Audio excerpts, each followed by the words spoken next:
So záujmom o nákupy cez internet rastie aj množstvo odpadu.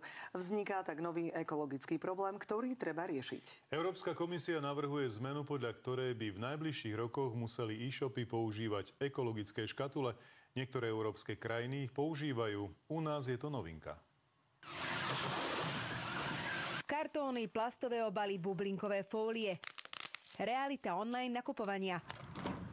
Okrem tovaru vám domov príde aj hrba odpadu. Vyriešiť situáciu s narastajúcim odpadom by mohli vratné obaly. Napríklad takéto už 12 rokov používajú vo Fínsku. Ľudia ich vracajú poštou.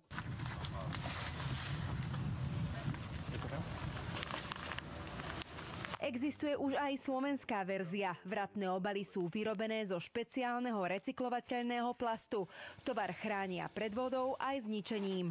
Polypropylen je plast, ktorý je možné 100% recyklovať. Mäkké balíky, ktoré sú primárne určené pre fashion, a pri tvrdých balíkoch tie sú určené pre tovary, ktoré potrebujú nejakú zvýšenú ochranu. Pri správnej manipulácii sa dajú použiť aj viac ako 100 krát. Do roku 2030 by mali e-shopy používať až 10% znovu použiteľných obalov a do roku 2050 by to malo byť až 50% znovu použiteľných.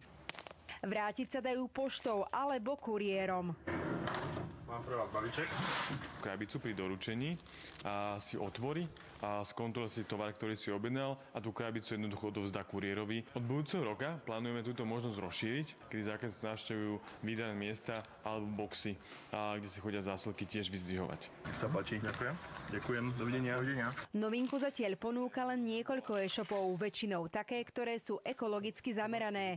Medzi prvými bol aj predajca z Trenčína. Pre nás to bola prvá voľba, pretože my predáme ekologické peňaženky. Ľudia si musia uvedomiť, že tá planéta tu je len jedna pre nás. Myslím si, že nápad je to veľmi dobrý, ekologický. Áno, určite, lebo prakticky iba to vyhadzujeme do toho papiera a je to oveľa lepšie a jednoduchšie, lebo doma mi to nebude stať. Aby sa nenavyšoval ten odpad. Áno, veľmi rada.